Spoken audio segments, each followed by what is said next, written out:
गीत रामायण ही मराठी भाषेतली आजवरची एक अजरामर कलाकृती राहिलेली आहे। याच गीत रामायणाचा आत्मा, त्यातला गोडवा जशाच तसा जपत त्याचा हिंदी अनुवाद करणारे दत्तप्रसाद जोग आज आपल्या सोबत आहेत। आपण ऐकणार आहोत त्यांच्या अनुभवाबद्दल आणि या संपूर्ण अनुवादाच्या स्टोरीबद्दल। बघूया। गीत रामायण हा माझ्या आयुष्यातला एक महत्त्वाचा भाग, म्हणजे ते माझी सेवा आहे गीत रामायणाची, आणि मला वाटतं की माझं प्रेम आहे गीत रामायण।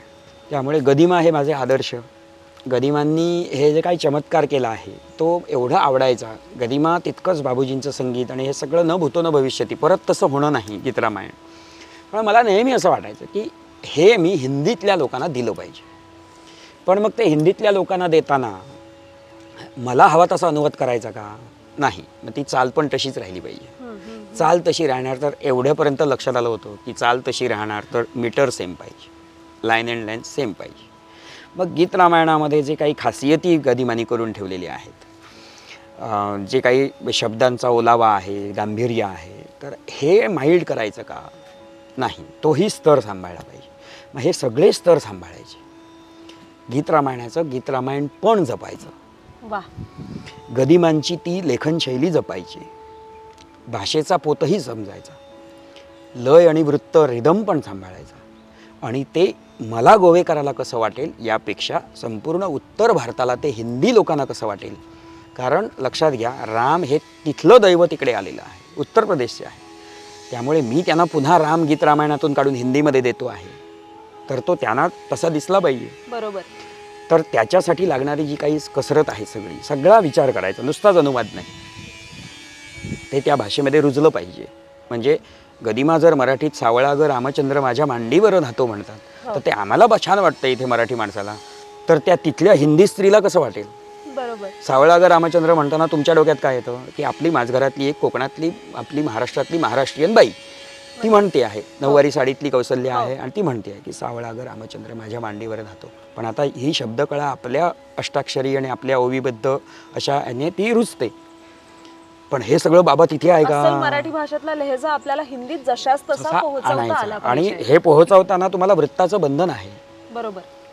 तिकडे अशीच गातात कवी, सावळा ग ही उत्तर प्रदेशला चाल आहे का बाबा? नाही, पण तरी मला द्यायची आहे। मग हे सगळ्याचा पोत बांधून, मोठ बांधून त्याचा 14 वर्ष मला लागली। काही जागा आहेत बाबूजींच्या, गदिमांच्या, तर त्या जागा नष्ट करून गीत रामायणाचा अनुवाद करणं म्हणजे ते फार क्रूर काम होईल। ते सौंदर्य तर 60-70 वर्ष का जगलंय, तर त्या सौंदर्यामुळेच ते जगलेलं आहे। गीत रामायण हा आजपर्यंतचा म्हणजे मराठी भाषेतला एक मैलाचा दगड मानला जातो।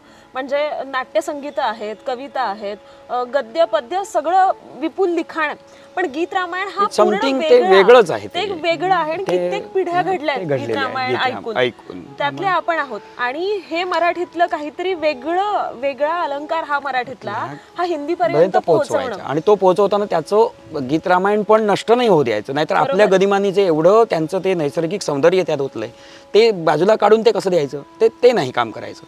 म्हणून ती 14 वर्ष मी थांबलो की जो कोणी ऐकेल त्याला गदिमा कळतील आणि बाबूजी कळतील की काय संगीत लावलंय, काय हे की विचार केला। जे तुम्ही मला म्हणालात की 14 वर्षांची मेहनत घेतली तुम्ही मराठीतलं गीत रामायण पण हिंदीत जशाच तसं पोहोचवण्यासाठीचं, तर कसा मेळ साधलात नेमका हिंदी आणि मराठीतला? कशा प्रकारे हिंदीचा अभ्यास केलात? कशा प्रकारे तिथलं काहीतरी स्थानिक तुम्ही जाणून घेतलं की ज्यामुळे तुम्हाला तुमच्या मनाप्रमाणे ज्याचं समाधान तुम्हाला मिळेल अशा प्रकारचा अनुवाद गीत रामायणाचा हिंदीत पोहोचवता आला? तर इथे तोच होता की हिंदी बाबा, कुठली हिंदी? तर आता बघा, हिंदी म्हटल्यानंतर आपण दिल हा शब्द आपल्या समोर येतो, पण दशरथ आणि राम दिल म्हणायचे का? ते कसं वाटेल? उचलली जीभ लावली टाळूला असं होईल ते।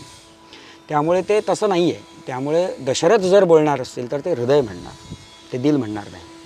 त्यामुळे तेरे को मेरे को हे जे काय आपण आज हिंदी म्हणून त्यांना स्वीकारतो, तर ते जरुरी म्हणणार नाही, आवश्यक म्हणणार। तर हे छोटे छोटे जे गोष्टी आहेत टिप्स भाषेच्या, ते त्या रामायणाला साजेशा झाल्या पाहिजेत। रामायणामध्ये जरुरी असं कोणीच म्हणणार नाही, कारण जरुरी शब्द कुठून आला आहे आपल्याला माहिती आहे, तो उर्दू तिकडून आलेला आहे। सो हिंदी कुठलं आणि उर्दू कुठलं हे आधी वर्गीकरण आपल्याला डोक्यामध्ये पाहिजे की बाबा ते पात्र पौराणिक पात्र आहे, ते बोलताना कसं बोलेल, तर ती भाषा सांभाळणं, त्या भाषेमध्ये जाऊन गदिमांच्या कल्पना तशाच्या तशा लईमध्ये उतरवणं, हा सगळा बॅलन्स होता. याचं उदाहरणच द्यायचं झालं तर गदिमांनी पहिल्याच गाण्याच्या दुसऱ्या कडव्यामध्ये लिहिलं की ते प्रतिभेच्या आम्रवनातील वसंत वैभव गाते कोकिळ, बालस्वरानी करुनी केलं बिल, गायने ऋतुराजा भारीती, कुशलव रामायण गाते, असं ते गाणं आहे. आता इथे गदिमांचे कोकिळ आहेत, ते प्रतिभेचं आम्रवन आहे, त्याच्यामध्ये वसंत वैभव गाणारे हे 2 कोकिळ आहेत, लवकुश. आता त्यांनी काहीतरी ते चित्र डोळ्यासमोर ठेवलंय ना, तो त्यांचा कोकिळ, त्यांचं ते आम्रवन संपूर्ण नष्ट नाही करून टाकायचं मला, ते करून मला हवं ते टाकायचं. मग कसं केलं तुम्ही हे हिंदीत? मग विचार करत बसलो की आता काय मॅक्झिमम जमेल, जिथे जमेल तिथे 100%, नाही तिथे 90%, नाही तिथे 80%, पण ते गदिमा तिथे दिसले पाहिजे.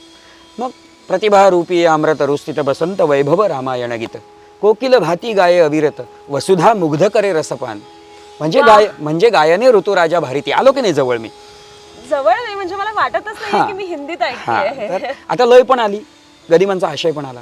हो, गदिमांनी जे एक भावना मांडली त्या भावनेच्या जवळ थांबलो जाऊन, त्यांच्या इतका मी मोठात नाहीच आहे पण जवळ थांबलो जाऊन.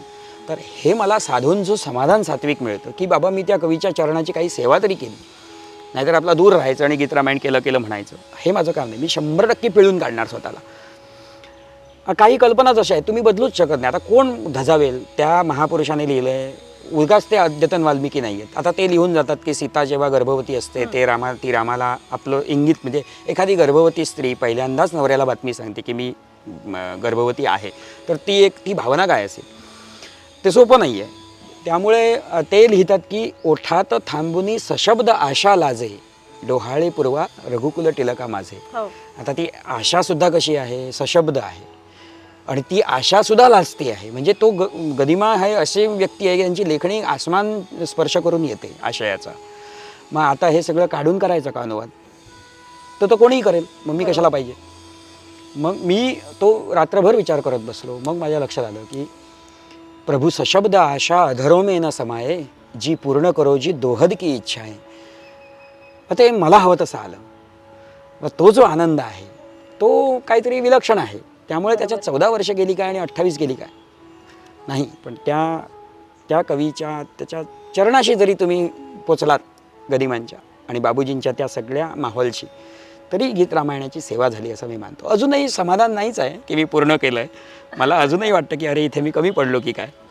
ते आहेच, तेवढं आमची क्षमताच नाही मला वाटतं त्यांच्या पायाशी हात सुंदर धुण्याची. कल्पना आहे ही. म्हणजे जसं मी म्हणाले की मराठीतलं एक काहीतरी वेगळा अलंकार हिंदीमध्ये पोहोचवणं, तुम्ही 14 वर्ष त्याच्यावर मेहनत घेतली आहे आणि याची नोंद भारत सरकारकडून घेतली जाते. म्हणजे गीत रामायण मराठीत छापल्यानंतर त्यानंतर थेट हिंदीतूनच गीत रामायण येते आणि ते सुद्धा तुमच्यासारख्या एका उच्च प्रतिभावान माणसाकडून त्याची नाही असं म्हणताच नाही येणार, कारण त्या गीत रामायणाबद्दल असलेली आत्मीयता आणि ते जशास तसं पोहोचवण्याची जी इच्छा आहे ना, त्याच्यातून तुम्ही मेहनत करून गीत रामायणाचं हे हिंदी अनुवाद घडवलाय, हिंदी संस्करण आपण म्हणू शकतो. तर तो अनुभव कसा होता जेव्हा भारत सरकारने याची नोंद घेतली आणि हा संग्रह ॲक्च्युअली जेव्हा प्रकाशित केला प्रसारण मंत्रालयाने त्यावेळी, तो म्हणजे एकतर हे संपूर्ण झाल्यानंतर अनेकांना माहिती होतं तोपर्यंत. माडगुळकर फॅमिली जी आहे पंचवटीमध्ये पुण्याला पौड रोडला, तर सुमित्रा माडगुळकर, त्यांच्या पत्नी प्राजक्ता वहिनी आणि त्यावेळी त्यांचे वडील होते श्रीधर माडगुळकर. तर त्या सगळ्यांना खूप कौतुक होतं या गोष्टीचं की एक मुलगा कोणीतरी हे करतोय. आणि ही गोष्ट मी बोलतो 2015-16ची, ज्यावेळी हे काम पूर्णत्वाला येत होतं. 17मध्ये ते पूर्ण झालं. यामध्ये अडचणी म्हणून काही शब्द अडत होते, काही अवधी भाषेमधले शब्द मला त्यांचे नीट अर्थ टाकणं बरोबर आहे का नाही. तर यावेळी अरुणोदय भाटकरसारखे जे अभ्यासक आहेत त्यांनी मला काही मोठे शब्दकोश पण पाठवले. तर त्यांनी माझी काही गाणी छान झाली आणि अवधी भाषा, ब्रज भाषा थोडे शब्द वापरले.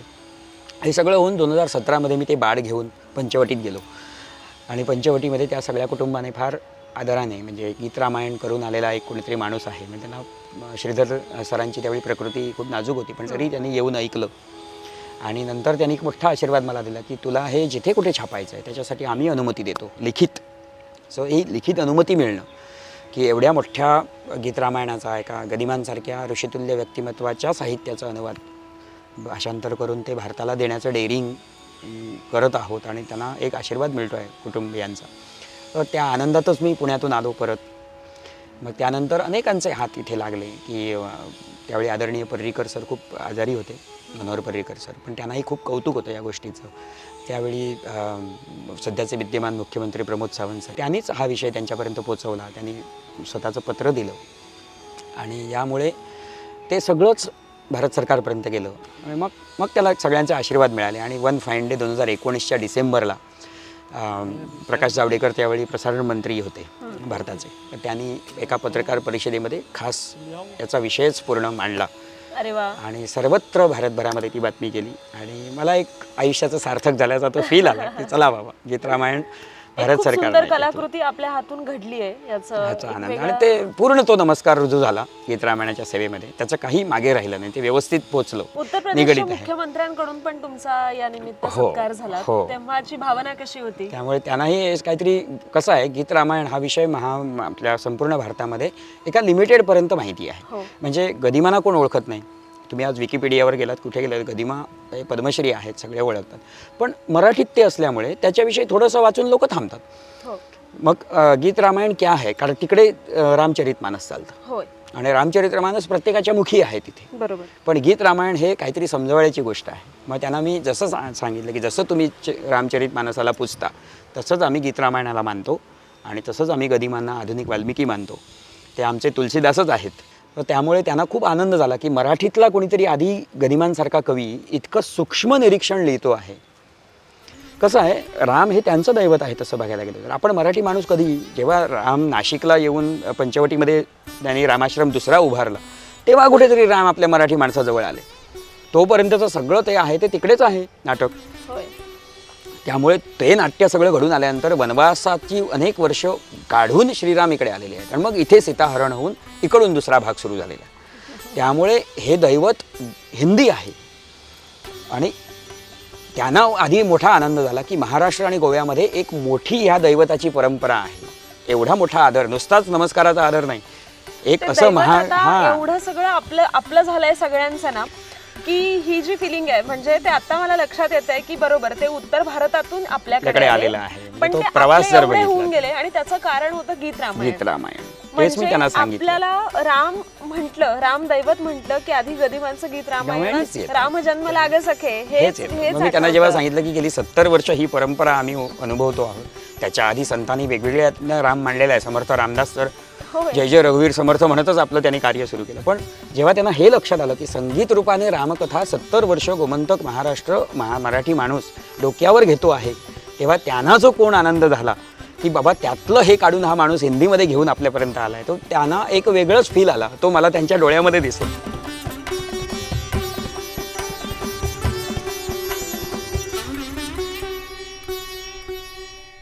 तुम्हाला आमचा हा विशेष एपिसोड कसा वाटला आणि अशा कुठल्या वेगवेगळ्या प्रकारच्या स्टोरीज आम्ही कव्हर करायला हव्यात ते आम्हाला कमेंट करून नक्की कळवा. आणि the people of Goa GS07 ला फॉलो करायला, सबस्क्राईब करायला आणि शेअर करायला विसरू नका.